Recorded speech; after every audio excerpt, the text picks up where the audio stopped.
राधे। गुरुदेव महाराज की जय।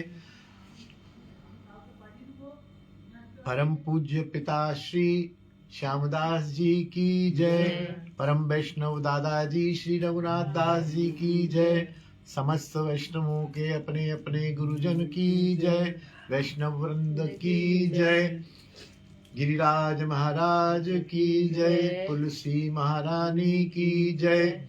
रज रानी की जय। यमुना रस रानी की जय। श्रृंगार वट की जय। जय जय श्री राधे। गुरु गोविंद कृपा से कल पूज्य पिताजी व्रजभूति श्री श्यामदास जी का भगवत कृपामय जीवन चरित्र प्रारंभ किया था। उसी क्रम में यहाँ प्रसंग है, हमारे दादाजी भी परम वैष्णव थे। परम वैष्णव। एक तो स्वामी श्री ललित लड़ैती जी जो हमारे कुलगुरु हैं, परम सिद्ध कोटि के वैष्णव वहां, और नित्यानंद वंश से ही दीक्षित। और उन्होंने अपनी पत्नी का मृत्यु 1 साल के लिए टाल दी थी। कल शायद ये चर्चा हमारी अनऑफिशियल हुई थी, है ना जी। अचानक उनकी पत्नी की तबीयत खराब हुई और ऐसा लगा ये तो गई, उनको आभास हो गया। तो उनके मन में आया कि मेरी पत्नी ये भजन वजन इसने कुछ किया नहीं और ये यमलोक जाए तो मेरा भी तो कुछ दायित्व बनता है। तो उन्होंने, उनकी तो तबीयत खराब हो रही थी और स्वामी जी एकांत कमरे में जाके आलती बालती लगा के किसी साधन में बैठ गए। घंटा 2 घंटे बाद उनकी पत्नी उठ खड़ी हुई। किसी को कुछ, देखिए, कुछ कहा नहीं। मुझ जैसा आदमी होता तो पर्चे छपा के बंटवा देता कि मैंने मृत्यु रुकवा दी अपनी पत्नी की। हाँ, लेकिन उन्होंने कुछ नहीं कहा। ठीक 1 साल बाद 2 दिन पहले अपने उनके यहाँ जो सेवक रहता था उसको लिस्ट दी, भैया उसका नाम भी था फलाने, ये जा तू सामान ले आ। उसने लिस्ट देखी, बोले स्वामी जी ये क्या? वो रोने लग गया। उसे लगा स्वामी जी छोड़ के जा रहे हैं हमें। बोले ये क्या है? बोले देख तू प्रश्न मत कर, ये सारा सामान लाके बाहर आंगन में जो अलमारी है, भाग दौड़ नहीं हो पाएगी, वैसे भी मुस्लिम इलाका था वहां, तो तू ये सामान लाके रख दे। उन्होंने सामान लाके रखा और दूसरे दिन ही ठीक उसी समय उनकी तबीयत बिगड़ी और वो परलोक से धार गई। स्वामी जी ने सब, उनका संतान नहीं थी, एक कोई शायद कन्या थी, वो भी पधार गई थी शायद। तो स्वामी जी ने उनका सारा क्रियाकर्म किया और बाद में बड़े अपने अंतरंग 1-2 जो थे, जैसे हमारे दादाजी थे, उनको बताया कि मैंने ऐसे ऐसे प्रार्थना की राधा रानी से कि प्रभु मेरी इसने जीवन भर सेवा की है, इसने तो कोई भजन नहीं किया है, तो मैं प्रार्थना करता हूँ 1 वर्ष की आयु दे दो, मैं इसके निमित्त भजन करूंगा, इसको भजन में लगाऊंगा, कम से कम ये यमलोक की यातना से तो बच जाए। तो भैया तुम्हारी मैया बच गई और वो यमलोक की यातना से बच गई, राधा रानी के चरणों में चली गई। और जब वो अंतिम अवस्था में थी तो स्वामी जी को ये कहते सुना अनेक लोगों ने कि चली जा, राधा रानी का धाम है, घबरा मत, आना आराम से जा, राधा रानी का धाम है, राधा रानी के चरणों में जा। तो ऐसे थे स्वामी जी। उनके कुल में हमारे दादाजी ने जन्म लिया। इसमें लिखा है कि श्याम के पिता श्री रघुनाथ दास क्या साधारण मानव हो सकते हैं? कभी नहीं। श्री रघुनाथ दास भी ऐसे की अनेक निष्ठाओं से ओतप्रोत, डेरा गाजी खान में रहते हुए भी हजारों मील दूर ब्रज में दर्शनार्थ आते जाते थे। प्राय जैसे मौसम ठीक होता था ना, हिकमत करते थे, तो मौसम ठीक है 2-3 महीने, जैसे बोले अब बीमारी नहीं है ज्यादा, चलो भाई चलो। अपने 2-3 महीने वो किचन का सामान उठाया, वो होटलें तो थी नहीं, आश्रम भी नहीं थे, अपना रोटी चूल्हा स्टोव उठाया और चल दिए वृंदावन। 2-2 महीने 1.5 महीने बड़े आराम से रहना, सत्संग करना, भजन करना, गुरुजनों के पास जाना, संतों के पास जाना। गुरु आज्ञा निष्ठा ऐसी कि अपने घर परिवार व्यापार को छोड़कर वृंदावन में रूखी सूखी खाकर श्री गुरुदेव का ग्रंथ छपा कर ले जाना। स्वामी ललित लड़ती जी ग्रंथ लिखते थे, उनके ग्रंथ हैं रसमय, किशोरी करुणा कटाक्ष और दंपति विलास। उसमें निभृत निकुंज और निकुंज की लीलाओं का वर्णन किया उन्होंने, पद पदांतर में यहाँ है अभी भी मेरे पास। तो वो वहां तो छपते नहीं थे हिंदी, तो वो पिताजी को दादाजी को ही भेजते थे, रघुनाथ दास अभी तुम्हारा सीजन ठीक चल रहा है, ये पकड़ो 400 रुपए या 200 रुपए, अब तुम जाओ मथुरा में रहो और मथुरा में इस ग्रंथ को छपा के और लेके आओ।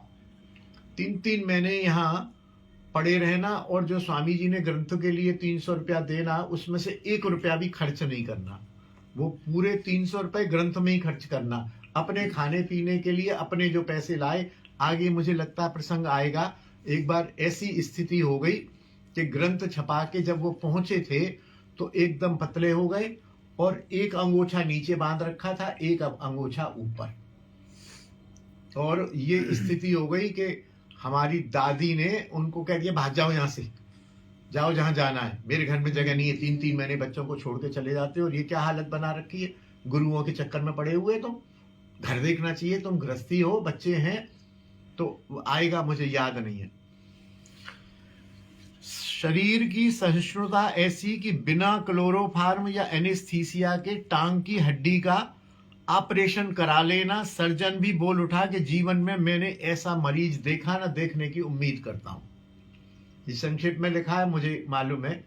एक बार यहां उनको शुगर थी दादाजी को, और शुगर उस समय ट्रेस्ड नहीं थी कि इस बीमारी के नाम शुगर है। अपने फारसी में हिकमत में था तो सही, शुगर को बोलते हैं ना, क्या बोलते हैं, मधुमेह। मधुमेह भी हिंदी में बोलते, फारसी वगैरह में ज्यादा नोन नहीं थी। तो उनका यहाँ एक घाव हो गया था, और घाव भी ऐसा था जैसे ये टांग है, तो ऊपर एक छेद था, टांग में ऊपर एक छेद था, और 3-4 इंच बाद एक छेद यहाँ था, और वो छेद और घाव भरने में ना आए। बड़े परेशान हुए अपनी चिकित्सा करके। तो वहाँ जैसे सिविल सर्जन होते थे, तो उन्होंने कहा कि ठीक है, इसको मैं क्या करूँगा, यहाँ बैक्टीरिया इकट्ठे हो गए हैं, इसको अच्छी तरह दोनों छेद के जो मुंह है मैं चाकू से खुरचूंगा, हड्डी भी खुरचूंगा, इसको खुरचूंगा, और यहाँ से कपड़ा डाल के यहाँ से निकाल के इसको ऐसा सैनिटाइज कर दूंगा कि यहाँ कीटाणु रहेंगे नहीं, और धीरे धीरे ये फिलअप हो जाएगा। तो बोले इसके लिए इनको क्लोरोफार्म ही होता था उस समय एनेस्थीसिया, तो क्लोरोफार्म सुंघाना पड़ेगा। क्लोरोफार्म की एक वो होती है, उनकी एज या उनकी आयु या ब्लड प्रेशर ऐसा था, बोले क्लोरोफार्म यदि ऐसे में सुंघाया तो मरीज चला जाएगा। मैं क्लोरोफार्म कैसे सुनाऊं, और दूसरा आजकल के एनेस्थीसिया थे नहीं। तो वो बोले, दादाजी बोले डॉक्टर साहब आप जो करना है कर लो, ये टांग हिलेगी नहीं, आप करो, ये टांग मैं थोड़ी हूं, टांग अलग चीज है, मैं अलग चीज हूं। उनकी वो देखिए निष्ठा और फिलोसॉफिकली अंडरस्टैंडिंग। तो डॉक्टर भी बोला हाँ हाँ वो बहुत मरी जाते हो, कहते हिलेगी नहीं, मेरा एक चाकू लगाते ही तो उछल के पड़ोगे।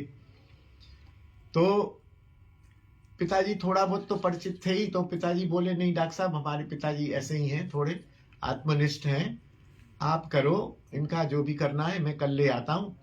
और पिताजी भी उस समय जैसे है कि 22, 25, 28 साल के होंगे, जो भी रहा होगा, तो 20, 22 के ही होंगे।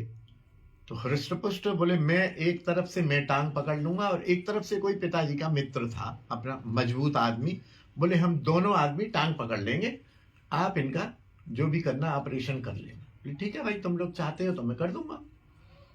और वही हुआ, वहां लेटाया गया, और एक तरफ से पिताजी ने टांग पकड़ी और एक तरफ से उस मित्र ने टांग पकड़ी।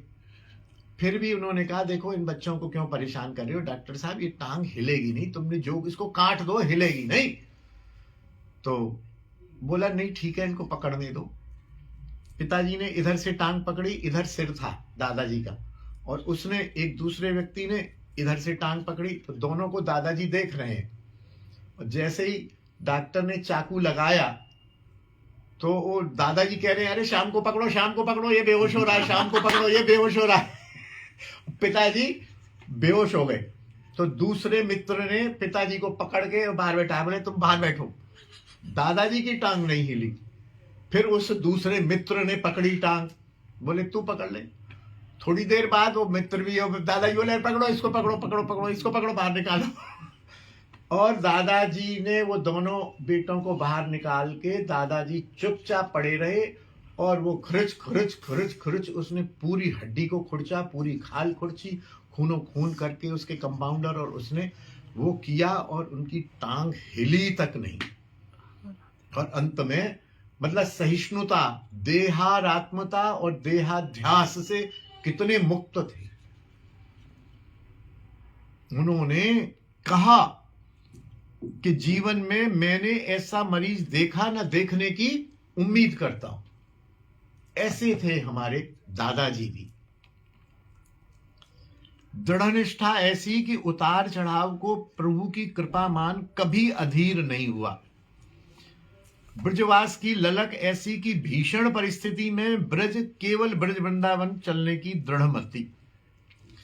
टांगों में कष्ट होने पर, चलने में पूर्ण शक्ति न होने पर टांगों का ब्रज के प्रति अपराध मानना और 84 कोस परिक्रमा से अपराध की निवृत्ति का दृढ़ विचार लेकर 84 कोस पैदल परिक्रमा करना और अपराध मुक्त होकर पूर्ण स्वस्थ टांगों से ब्रज यात्रा से 40 दिन बाद लौटकर सभी को आश्चर्यचकित कर देना।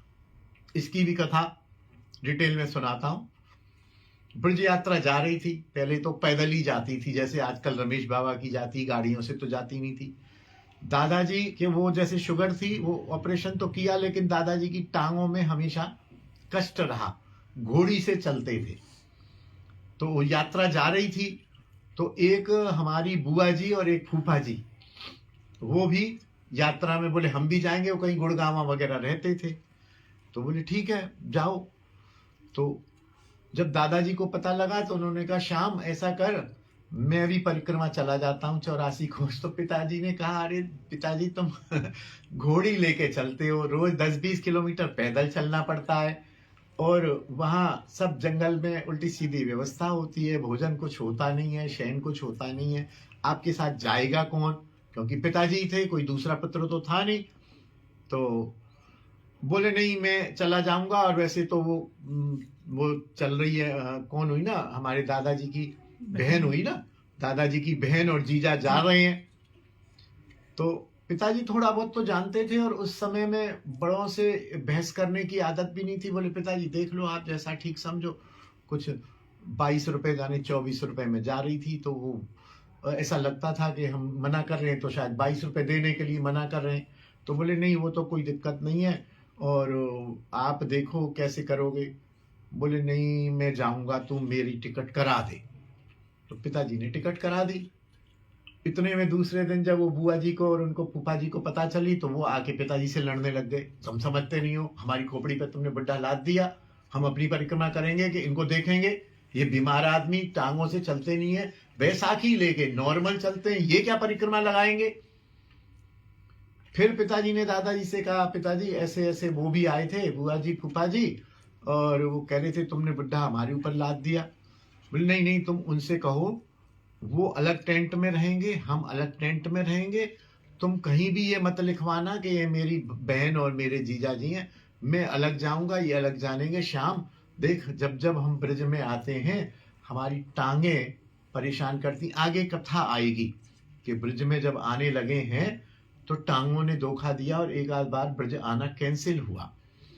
तो ये टांगे धोखा देती हैं, इनका कोई ब्रज के प्रति अपराध है, मैं 84 कोस करके आ जाऊंगा, मेरा अपराध दूर हो जाएगा। पिताजी ने कहा ठीक है आप पिताजी आप जाओ, कोई दिक्कत नहीं है, आप जाओ। और वो उस समय न तो पत्र चिट्ठी मोबाइल तो कुछ होता नहीं था, ये मेरे ख्याल से 48-50 की बात होगी, 1950-48 मेरे जन्म से पहले की बात। तो खैर गई परिक्रमा, तो गई सो गई, राधे राधे श्याम में राधे भाई। अब ऐसा भी होता था कि जो गए हैं वो लौट के आए कि नहीं आए, सब पहले तो तीर्थ यात्रा ऐसी ही होती थी, घर से सबसे मिल मिला के विदा होके जाते थे आदमी, भैया आ गए तो मिलेंगे, नहीं मिले तो राधे राधे। और वो 84 कोस की जंगलों की परिक्रमा, दुर्घटनाएं भी होती थी, हिंसक पशु भी होते थे, चलते चलते आदमी इधर उधर भी हो जाता था। तो पता चला कि दिवाली के दिन पिताजी ऊपर दुकान पे बैठे हुए थे, अपनी डॉक्टरी कर रहे थे, और दुकान हमारी ऊंचे थी। अब तो ये सड़कें ऊंची हो गई हैं तो दुकान बराबर आ गई है। तो मुझे भी याद है 8-9 सीढ़ी होती थी, मतलब जमीन पे खड़ा हुआ आदमी जो था उसकी आंख के बराबर दुकान ऊंची थी। तो पिताजी बताते हैं कि दिवाली से एक दिन पहले यात्रा लौट के आई, और पिताजी हमारे दादाजी यात्रा से लौटकर आए और आवाज लगाई, श्याम श्याम। पिताजी ने ऐसे देखा, कौन है? तो पिताजी की आवाज लग रही है, कौन है? और श्याम, मैं रघुनाथ, मैं रघुनाथ। और दादाजी हृष्ट पुष्ट, बैसाखियां खत्म, तो बगल में एक थैला इधर एक थैला इधर लटकाए हुए, श्याम मैं आ गया परिक्रमा करके, मैं आ गया। अरे पिताजी हैरान। पिताजी ने देखा, अरे आपकी बैसाखी कहाँ है? बोले बेटा अपराध कट गया, बैसाखी जमुना जी में फेंकाया। बोले आप तो क्या कुछ काजू बादाम मिले वहां खाने को, आप तो हृष्ट पुष्ट हो गए हो बिल्कुल। बोले मेरा अपराध कट गया, मेरा रोग कट गया, मेरी टांगें ठीक हो गई। खैर पिताजी ने बड़ी प्रसन्नता हो गई, और तीर्थ यात्रा करके जब आते थे तो उस समय माला पूजन ये सब होता था, पीछे ही घर था हमारा। तो भाग के पिताजी ने हल्ला गुल्ला करके उनको घर ले गए, उनकी पूजन किया, माला दी, सब कर करा के सब बड़े प्रसन्न हुए कि चलो दादाजी का अपराध से मुक्त हो गए। इसमें वो भी तो आया था ना, जो बुआ जी और जीजा जी गए थे, उनकी हाँ, यात्रा नहीं हो पाई। बुआ जी और जीजा जी जो गए थे, फिर उनसे पूछा, पिताजी वो गए थे बुआ जी जीजा जी। बोले बेटा मैं क्या बताऊं, पता नहीं क्या उनका अपराध था। बुआ जी जाने फूफा जी, एक व्यक्ति तो 4 दिन बाद ही वहीं यात्रा में ही उनको हैजा हो गया, जाने क्या हो गया, वो तो वहीं मर गए थे। और 4-5 दिन बाद वो रोता पीटता दूसरा व्यक्ति जो है वापिस चला गया था। अब उनका भी कोई पता नहीं है। बाद में जब पता लगाया गया तो वो फूफा जी थे या बुआ जी जो भी बची थी, वो भी 10-5 दिन बाद गुड़गावा जाके राधे राधे हो गए। जिन्होंने उन विरोध किया उनकी न तो परिक्रमा हुई न परिक्रमा कर पाए। हाँ, एक व्यक्ति जरूर ब्रज में अपना शरीर छोड़ गया, दूसरा आदमी रोता बिलखता परिक्रमा भी छोड़ गया, सब कुछ छोड़ गया। और बुढ़ा आदमी जिसके हाथ में वो थी, उन्होंने बैसाखियां उन्होंने ठाकुर जी की कृपा से पूरा किया। सेवा के रूप में चिकित्सा जब करते थे तो बहुत कम राशि लेते थे। ब्राह्मण, गोस्वामी और सफाई कर्मचारियों से पैसा नहीं लेते थे। ये तो मेरे सामने तक है। पिताजी भी जब चिकित्सा करते थे तो जैसे सफाई कर्मचारी आते थे, वो नीचे खड़े रहते थे, दुकान पे नहीं चढ़ते थे, एक उस समय मर्यादा थी। तो मेरे सामने भी, अरे बैद जी हमें फ्री में दवाई ना चाहिए, तुम पैसा ले लो, मैं 2 रुपया लाई हूं, तुम पैसा ले लो, बढ़िया दवाई दो। तो पिताजी कहते थे, भाई माई तो ब्रजवासी माई है, सफाई करती है, रज से लिप्त रहती है, मैं तेरे को दवाई तो वही दूंगा, तू 2 रुपए दे चाहे मत दे, लेकिन तेरे को विश्वास नहीं होता है कि मैं पैसे नहीं देता हूं तो सस्ती दवाई देता हूं। बोले ना ना, तुम पैसा ही ना मिलेंगे तो दवाई तो तुम सस्ती दोगे। तो बोले ठीक है, तू ला 1 रुपया दे दे मेरे को। 1 रुपया ले लेते थे और उसको दवाई देते थे। मेरे सामने की, ये मैंने आंख से देखी है। तो उनसे ऐसे ही ब्राह्मण लोगों से, जो ब्राह्मण मतलब जो ब्राह्मण कर्मी थे, पुरोहित वगैरह थे, पाठ आदि करते थे, और गोस्वामी, विशेषकर गोपीनाथ जी वाले जो वहां वाले गोस्वामी भी यहाँ आए, उनसे नहीं लेते थे। तो उनको भी मैंने कहने देखा, हकीम साहब आप पैसे ले लो, अब ये छोड़ो, गोसाई तुम्हारा भी तो परिवार है, दवा अच्छी दो, हमसे 1-2 रुपया ले लिया करो। तो पिताजी ने कहा ये साइकोलॉजी है। तो फिर उनसे पिताजी जैसे है सांकेतिक रूप में कुछ पैसे लेने लगे थे।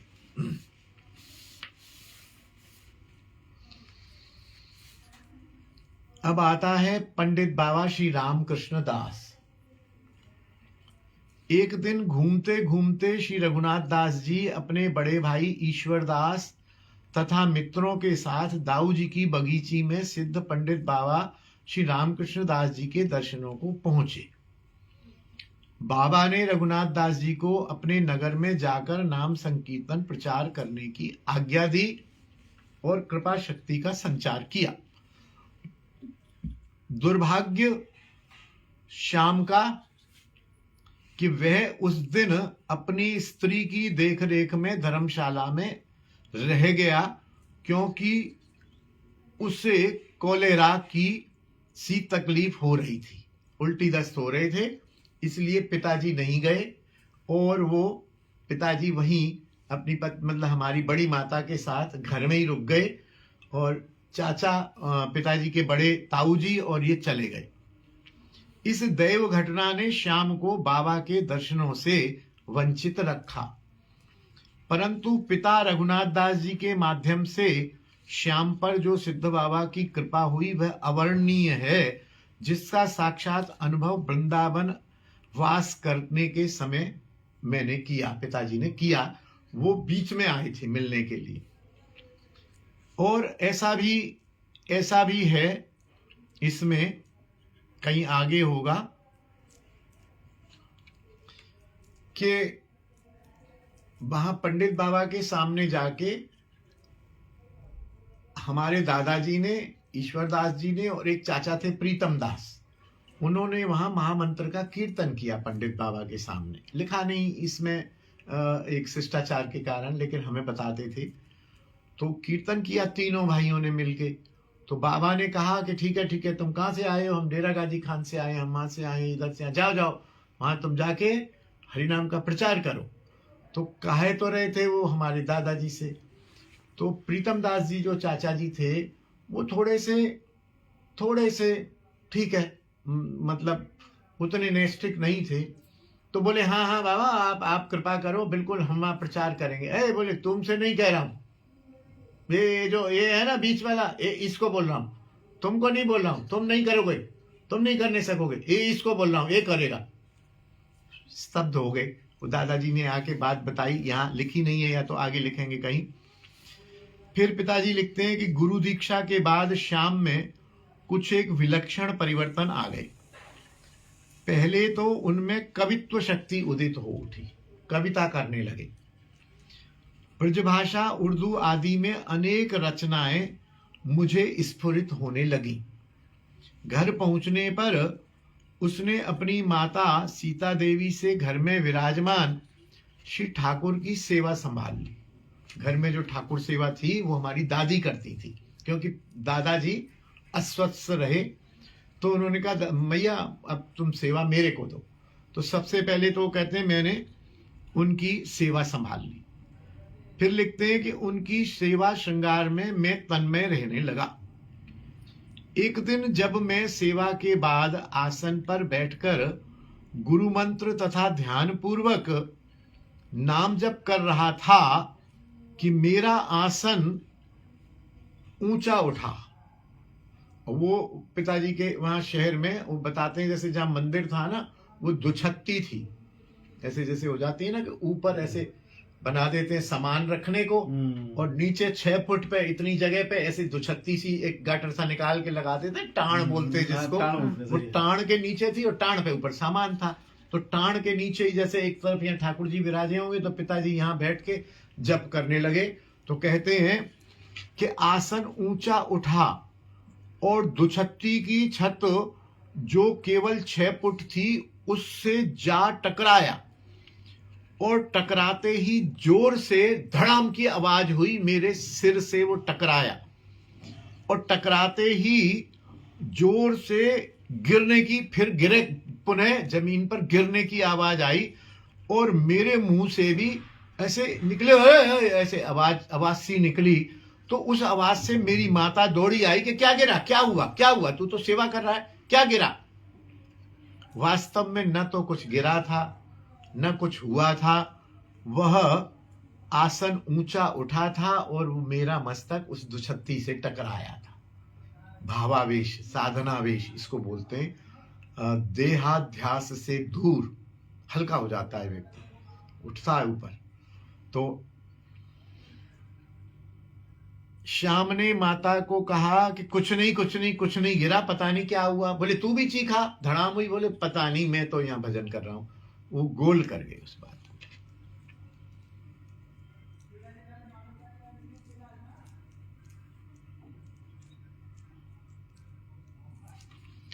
दोपहर का समय था। एक दिन गर्मी के दिन दुकान पर श्याम के पिताजी अंदर वाले कमरे में विश्राम कर रहे थे, और श्याम दुकान के बाहर वाले मेन कमरे में जो दुकान थी उस पे सो रहे थे। स्वप्न में वह जोर जोर से कांपते हुए रोने लगा। मैं मतलब पिताजी स्वप्न में जोर जोर से कांपते हुए रोने लगे। नींद में ऐसा रोया, मैं ऐसा रोया कि रोने की आवाज बाहर भी निकल रही थी।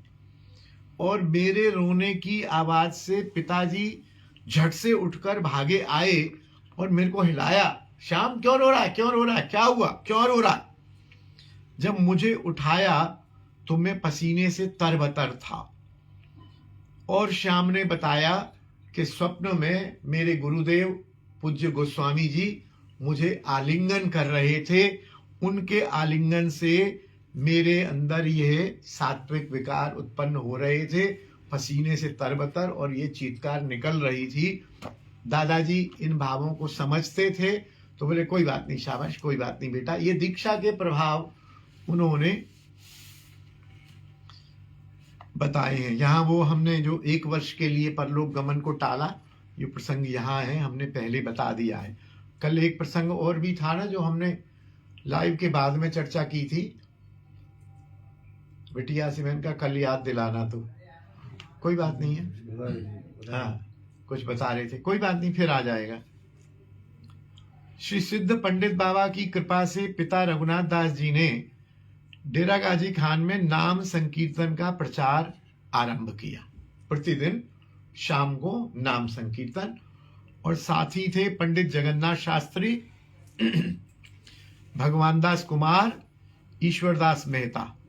इन्होंने नित्य संकीर्तन करने का व्रत ले रखा था और अनेक लोग, स्त्री पुरुष, सनातन धर्म सभा, कोई वहां धर्मशाला थी, उसके हॉल में आकर नाम रसास्वादन करने लगे। कुछ दिन बाद श्याम भी गौ सेवा, ठाकुर सेवा से शीघ्र निवृत्त होकर संकीर्तन में जाना आरंभ किया। गौ भी रखी हुई थी पिताजी ने, और पिताजी बहुत अच्छे गौ सेवी थे। और आपको बताऊं कि यहाँ जब ये प्रेस वाला मकान बनाया, तब मकान 4 फुट ऊंचा बनाया, और एक सामने ही जो कमरा है वो नीचे बनाया गऊ के लिए, कि मैं यहाँ गऊ पालूंगा और गऊ ऊपर नहीं चढ़ पाएगी। वो बाद में गऊ तो पाली नहीं गई, बाद में बरसों हमारा वो कार का गैरेज बना रहा। कार अंदर जाती थी, गली में खड़ी होती थी, अब कार तो जाती नहीं है। आज भी वो गैरेज बना हुआ है, वहाँ स्टाफ के और अपने बच्चों के 7-8 स्कूटियां खड़ी रहती हैं। तो उनकी भावना थी यहाँ भी मैं गऊ को पालूंगा। वो बताते हैं कि शाम की युवा अवस्था थी, सुंदर कंठ था, मुरली का अभ्यास था। गुरु कृपा से नाम संकीर्तन में मुझे स्वयं भी आनंद आने लगा, और सैकड़ों स्त्री पुरुष वहां भाग लेने लगे संकीर्तन में। सन 1939 में एक बार फिर श्याम वृंदावन अकेला गुरु दर्शन को गया। 2-4 दिन में लौटने की बात थी। पिताजी ने पत्र दिया कि लाहौर में हरि सभा का संकीर्तन सम्मेलन है, चाहो तो लौटते समय उसमें होते आना, क्योंकि संकीर्तन में इनकी थोड़ी ख्याति हो गई थी। तो इस बहाने वो कहते हैं कि मुझे 15 दिन और वृंदावन में रहने का अवसर मिल गया। इन्हीं दिनों एक प्रेरणा प्रभु ने श्याम के हृदय में दी कि बंगला भाषा के जाने बिना निताई गौर की लीला, उनके भक्ति सिद्धांत को कैसे जानोगे। श्याम ने वृंदावन में बंगला के अक्षरबोध सहित 3 पुस्तकें ली, और गुरु महाराज से जब अपना विचार प्रकट किया तो उन्होंने एक बंगला अंग्रेजी कोश तथा पुराना चैतन्य मंगल ग्रंथ दिया कि इनके सहारे तुम बंगला सीख जाओगे। लाहौर में मित्र नंदलाल नारायण दास के साथ सम्मेलन में शामिल होकर श्याम सकुशल घर लौट आया। अब मेरी तन्मयता बंगला पढ़ने में बढ़ गई गुरुदेव की कृपा से, और धीरे धीरे महाप्रभु का चरित्र बंगला में पढ़ने से समझ आने लगा। चरित्रों को सुनने भी लगे, और वो हिंदी में, हिंदी क्या उस समय वो पंजाबी चलती थी, तो बंगला पढ़ते थे और पंजाबी में स्त्री पुरुषों को सुनाते थे। स्त्री पुरुष सारे शहर के भावुक लोग संकीर्तन में आने लगे।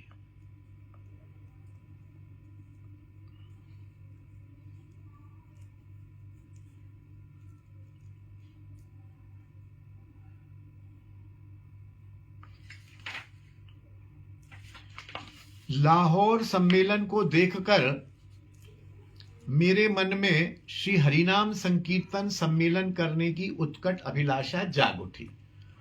अनेक साथी श्री रामचंद्र राजपाल, हकीम टेकचंद, हकीम जमनलाल, श्री तेजभान नागिया, श्री उत्तम चंद्र, श्री देवीदास, गोस्वामी सोहनलाल आदि सब इस कार्य के लिए उत्कंठित हो गए। इस प्रकार सन 1944 में एक समिति की स्थापना कर प्रथम सम्मेलन मनाया गया।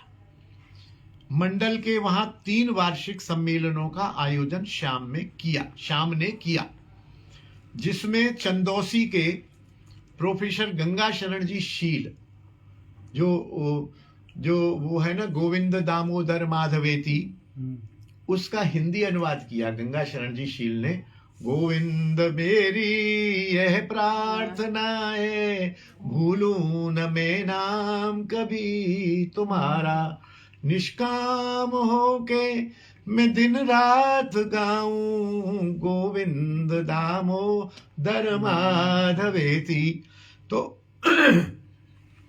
मैंने भी दर्शन किए और मुझे ध्यान आ रहा है कि गंगा शरण जी शील एक बार आए बिहारी जी के पास, कहीं रुके किसी धर्मशाला में, तो वहां ऐसे सत्संग हुआ, तो पिताजी ने हमको ये गोविंद दामोदर माधवेती याद करा दिया था।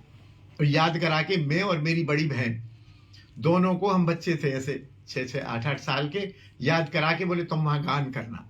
और वहां 10, 20, 50 लोग थे, गंगा शरण जी थे, हम दोनों बालक गए और खड़े होके हमने ये भूलूं न मैं नाम कभी तुम्हारा, अभी तक भी याद है। देहांत काले तुम सामने हो, वंशी बजाते मन को लुभाते, चाहता यही मैं तननाथ त्यागूं, गाता यही मैं तननाथ त्यागूं, गोविंद दामोदर माधवेती। ये अंतिम था, तो ये हमने सुनाया।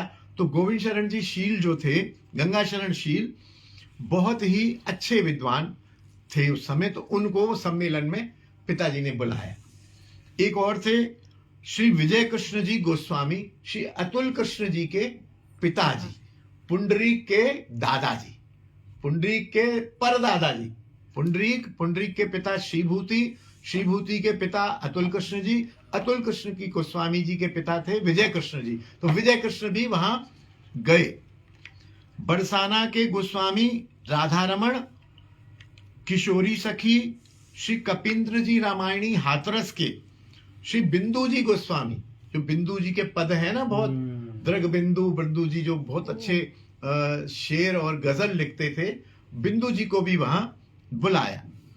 श्री मनोहर लाल संगीताचार्य, लाहौर की हरिसभा के सदस्य तथा मुल्तान के प्रहलाद संकीर्तन मंडल के सदस्यों ने इसमें भाग लिया।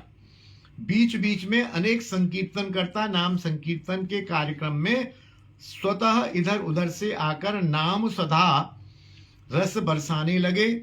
कहना यह है कि मैंने अनुभव किया कि सिद्ध पंडित बाबा का कृपादेश ऐसा फलीभूत हुआ कि 93% यवन और 7% हिंदू में श्री भगवान नाम का आशातीत प्रचार और प्रसार हो गया, जिससे सभी कृतार्थ हो गए। समय हो गया है, आज गला भी थोड़ा रुंध रहा है, प्रभु कृपा से कल फिर आगे का वर्णन करेंगे। सम्मेलन शुरू हो गया है, सम्मेलन में और बातें आएंगी, छोटे छोटे प्रसंग भी हैं। कल फिर आप वैष्णवों की गुरु गोविंद की कृपा से इसे आगे बढ़ाएंगे। जय जय श्री राधे, ब्रजभूति पिताजी श्री श्यामदास जी की जय, बोलो पंडित बाबा की जय, गुरुजन वृंद की जय, दादाजी की जय। तुलसी महारानी, गिरिराज महाराज, रजरानी, वृंदावन रसरानी की जय। जय जय श्री राधे। अपने अपने गुरुदेव की जय। समस्त वैष्णव वृंद की जय। निताई गौर हरि बोल।